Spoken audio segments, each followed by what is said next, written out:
So US market ने दोस्तों closing दी है पॉजिटिवली, फ्राइडे के दिन की बात कर रहा हूँ, और इसके बेसिस पर निफ्टी प्लस में ओपन हो सकता है कल के दिन।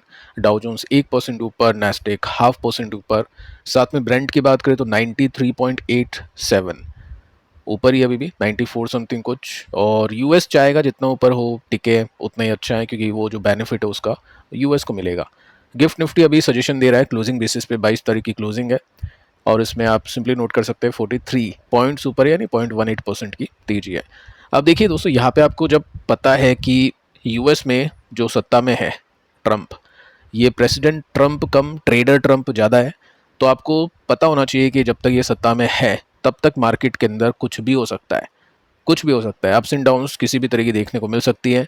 कोई प्रिडिक्टेबिलिटी नहीं है ब्रॉडर मार्केट को लेकर।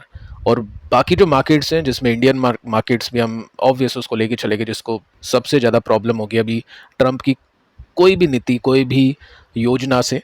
तो फिर जब तक ट्रंप है, जब तक तो ब्रॉडर मार्केट के अंदर कुछ खास अच्छा नहीं होगा, ये मान के चलना है। अब एक और हिंट आपको दे रहा हूँ, जिसमें आप देखिए कि ट्रंप ने अभी क्या किया है, कौन कौन सी कंपनी के स्टॉक्स बाय सेल किए हैं। अब जो डेटा है आपको वो बताएगा कि ये ट्रेडर ट्रंप है, प्रेसिडेंट ट्रंप नहीं है। तो मेटा है, बर्कशायर है, पैलेंटीर है, ऐसी काफ़ी सारी कंपनीज़ है।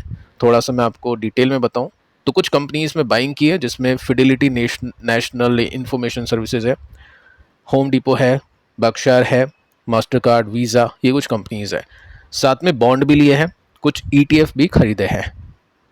ठीक है, ये जस्ट हम बात करें अभी जून के मंथ की 1 महीने के अंदर इतना काम कर लिया।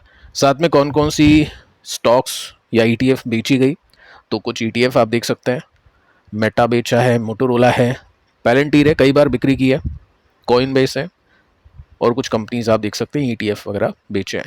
तो 1 महीने में इतनी ट्रेडिंग हो चुकी है, मल्टीपल टाइम्स इन स्टॉक्स को लिया और बेचा है। ये जस्ट एक आपको इन्फॉर्मेशन दे रहा हूँ कि जब तक ट्रंप है, जब तक ब्रॉडर मार्केट के अंदर कुछ भी हो सकता है। और अगले वीडियो में एक काफ़ी इंटरेस्टिंग डेटा मैं आपके साथ में डिस्कस करूंगा, जिसको देखकर आपको लगेगा कि अभी के समय इंडियन मार्केट बहुत ही ज़्यादा अट्रैक्टिव है। तो जो भी लोग अपनी SIP बंद कर रहे हैं या निवेश को निकाल रहे हैं, वो सबसे बड़ी बेवकूफ़ी होगी। इसके साथ में दोस्तों एक और न्यूज़ आ रही है अभी इंडिया और US की ट्रेड डील को लेकर। अब देखो, कई टाइम से अपन सुन पा रहे हैं कि ये ऑलमोस्ट डन है। ठीक है, यहाँ पे भी आप देखोगे ऑलमोस्ट डन है। कब की न्यूज़ है? आज की न्यूज़ है। बताया जा रहा है कि फाइनल स्टेज में है, सब कुछ हो चुका है। मतलब देखो, डिटेल आप देखोगे ना तो आपको भी लगेगा कि सब कुछ हो चुका है, जस्ट अभी कल ही डील हो जाएगी। तो मेंशन कर रखा है कि मेजर जो इश्यूज थे ना, वो अग्री हो चुका है उसके ऊपर, यानी उसका काम डन हो चुका है। अभी कौन सा काम बाकी है? Finalising the legal and technical wording, मतलब अग्रीमेंट के अंदर किस तरह की भाषा का प्रयोग किया जाए, उसके ऊपर काम बाकी है। तो वो तो बहुत ही कम टाइम के अंदर पूरा हो सकता है।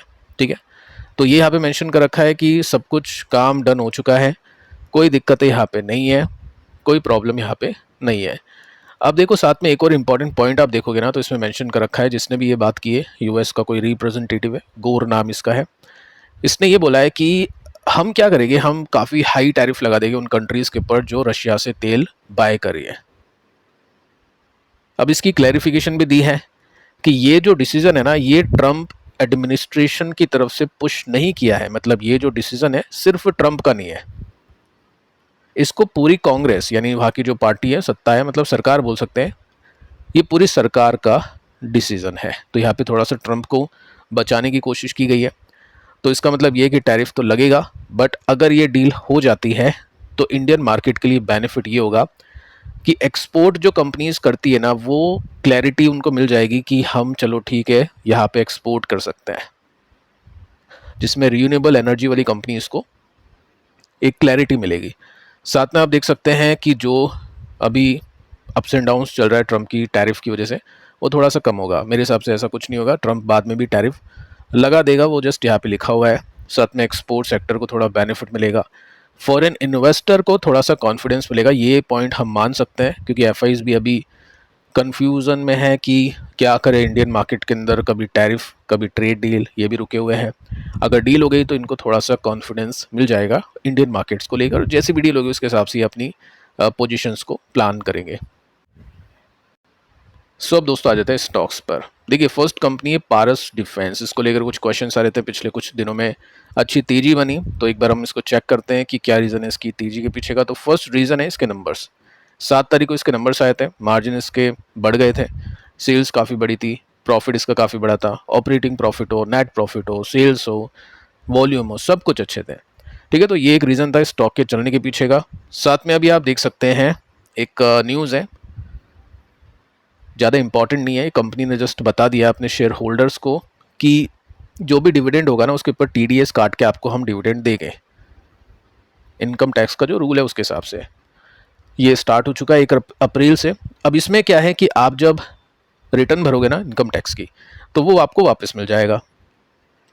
अब काफ़ी लोग रिटर्न नहीं भरते हैं तो उनको नहीं मिलेगा, ये डिविडेंड के ऊपर होगा। ठीक है, तो ये जस्ट कंपनी ने एक इन्फॉर्मेशन दी है, स्टॉक के ऊपर कोई इसमें रिएक्शन पड़ेगा नहीं। बाकी टेक्निकल पैटर्न हम देखें तो यहाँ पे एक ब्रेकआउट हुआ था, उसके बाद में 26% ऊपर, ये जो ब्रेकआउट था उसके बाद में 45% ऊपर। तो देखो नॉर्मली होता क्या है, जब स्टॉक की तेज़ी चली जाती है, जब अपने को समझ में आता है कि ये जो ग्रोथ फेज था वो अब ख़त्म हो चुका है, जैसे रेलवे कंपनीज में हमने देखा कि जब भी ब्रेकआउट होता था तो अगला सपोर्ट ऊपर बनता था, फिर ब्रेकआउट, फिर ऊपर, फिर क्या हुआ, फिर वो सपोर्ट उधर ही बनने लग गया, सपोर्ट के अंदर कुछ ज़्यादा चेंजेस नहीं हुए। तो यहाँ पे समझ में आ जाता है कि तेजी अब ख़त्म हो चुकी है, गेम ओवर हो चुका है फॉर सम क्वार्टर्स या कुछ साल के लिए। लेकिन यहाँ पे सिचुएशन डिफरेंट है, ये जो ब्रेकआउट था उसमें सपोर्ट का बना, रेसिस्टेंस पे बना। ठीक है, यहाँ पर हम देखें तो सपोर्ट थोड़ा सा ऊपर बना है, तो स्ट्रेंथ इसमें है। अभी इसकी ऑर्डर बुक काफ़ी अच्छी है तो इसको पॉजिटिवली देखेंगे। फिलहाल अभी हम इसमें ब्रेकआउट के बाद में देखें, देखो अब होगा क्या, यहाँ पे मान लो किसी ने बाय किया होगा, एग्जाम्पल दे रहा हूँ, ऐसा नहीं है आपको बाय सेल करना है। अब किसी ने ब्रेकआउट देख के बाय किया होगा कि यार यहाँ पे जैसे किसी ने बाय किया होगा तो बन गई तेजी, 40% का गेन था तो मैं भी यहाँ पे बाय करता हूँ। अब वो क्या सोचेगा कि रिस्क मैनेजमेंट के हिसाब से उसको एग्जिट कब करना है, वो गलत कब जाएगा। अगर स्टॉक यहाँ से 6-7% नीचे चल जाता है, स्टॉक अपने सपोर्ट को तोड़ देता है, यहाँ पे सस्टेन करता है, फिर ये भी लेवल टूटता है जो कि 7-8% मान लो, तो वो अपनी पोजीशन को एग्जिट कर देगा। ऐसा प्ले करते हैं ट्रेडर, और ट्रेडर ही लेगा यहाँ पे। अगर आपने लिया है तो आप इन्वेस्टर नहीं हो, आप ट्रेडर हो, तो उसके हिसाब से आपको अपना रिस्क मैनेजमेंट आना चाहिए, कब एग्जिट होना चाहिए वो आपको पता होना चाहिए, नहीं तो फिर अटकते हैं लोग उसमें। एलटीएम को लेकर भी न्यूज़ है। फर्स्ट आप देख सकते हैं कि कुछ कंपनीज हैं डाउनग्रेड किया है इसको, सेल करने की रेटिंग दे दी है इसको। रीज़न क्या है कि स्टॉक काफ़ी चल गया, अभी नंबर्स आए थे उसके बाद में। प्लस कंपनी की न्यूज़ आती है कि कंपनी ने कुछ शेयर परचेज किए हैं, उसके अंदर एक कंपनी है जिसका शेयर बाय किया है, उसमें यूके और आयरलैंड के अंदर जो उसका बिजनेस है ना उसके अंदर एक्विजिशन किया है, यानी आउट ऑफ इंडिया के अंदर भी कंपनी अपने पैर फंसा रही है, तो ये अच्छी न्यूज़ है। अब देखो यहाँ पे हुआ क्या है कि हमने तेजी देखी, एक रेसिस्टेंस डिस्कस किया कि ये एक रेसिस्टेंस है जहाँ पे नॉर्मली प्रॉफिट बुकिंग की जाती है, और ब्रेकआउट आता है तो फिर आगे तेजी बनती है। तो इसको थोड़ा सा डिटेल में देखें तो यहाँ से जैसे हमने देखा एक ब्रेकआउट, उसके बाद में तेजी बन गई, रेसिस्टेंस हिट होता है, अब स्टॉक वापस से नीचे जाना शुरू करता है। 35% की तेजी इसमें बन चुकी है, और यहाँ से ऊपर की तेजी तो 40% है। अगर ये आ गई तो वो कब आती है, जब ब्रेकआउट होता। लेकिन ये जो पैटर्न है वो ब्रेक होता हुआ कहीं ना कहीं दिख रहा है। अब इसमें अगला सपोर्ट कहाँ पे है, 10% नीचे है, तो 10% नीचे मिलेगा तो फिर जो लॉन्ग टर्म इन्वेस्टर है या जो आईटी कंपनी में पोजीशन बनाना चाहते हैं वो ध्यान देंगे इसके अंदर, क्योंकि ऐसी कोई दिक्कत नहीं है टीसीएस इन्फोसिस की तरह कि कंपनी बहुत ही पीछे एआई के अंदर, ऐसा कुछ इसमें नहीं है। प्लस कोई मेजर ब्रेकडाउन्स भी देखने को नहीं मिले हैं वीकली और मंथली चार्ट के ऊपर। इसके बाद में नज़ारा को देखते हैं, काफ़ी टाइम हो गया इसको डिस्कस किए। सो कंपनी ने अपनी होल्डिंग बढ़ा दी है, एक सब्सिडियरी कंपनी है, फंकी मंकी नाम है इसका। ठीक है, ये इसमें न्यूज़ है। बाकी टेक्निकल्स को देखते हैं, डिसेंडिंग ट्रेंड लाइन का ब्रेकआउट तो इसने दे दिया है, ऑल टाइम हाई जाने की तैयारी में है जो कि 18% ऊपर है। ठीक है, इनकी कोई गारंटी नहीं होती ऑल टाइम हाई पहुंचेगा, नंबर्स वगैरह सब कुछ देखने होते हैं, बट चांसेस काफ़ी हाई हो जाता है अगर नंबर्स अच्छे आते हैं तो। बाकी नंबर्स अच्छे गए हैं इसके पिछले 2 क्वार्टर्स के अंदर। Hyundai इसको भी देखते हैं, कंपनी को रेटिंग मिल चुकी है AAA की, स्टेबल रेटिंग है।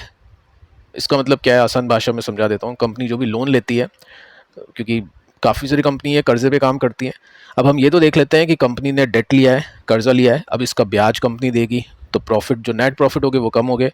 पर हम ये नहीं देख पाते हैं कि कंपनी क्या उस कर्जे को चुकाएगी भी या नहीं, उसको चुका भी सकती है नहीं चुका सकती है। अगर नहीं चुकाएगी तो फिर कंपनी के जो प्लांट्स होंगे वो जब्त किए जाएंगे, फिर तो स्टॉक क्रैश है वो उठेगा ही नहीं। ठीक है, तो इनमें क्या होता है, रेटिंग दी जाती है कि कंपनी के पास में कितना पैसा है, कितनी पावर है, कितनी लिक्विडिटी है।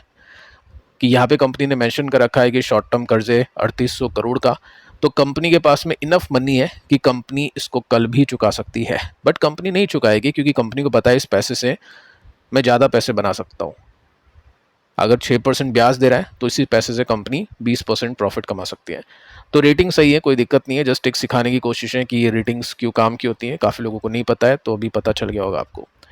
फिलहाल हम देखें टेक्निकल्स में, तो यहाँ पे ब्रेकआउट, उसके बाद में स्टॉक नीचे, ब्रेकडाउन, अगेन एक ब्रेकआउट, यहाँ पे तेजी का फेज इसमें कंटिन्यू है, चल रहा है। ऑल टाइम हाई का एक स्विंग अगर इसमें से निकलता है तो 32% का प्रॉफिट है। साथ में एक और न्यूज़ में दिखा देता हूँ आपको नीचे कि कंपनी ने व्हीकल के प्राइजेस बढ़ा दिए हैं, सितंबर से ये स्टार्ट हो जाएगा।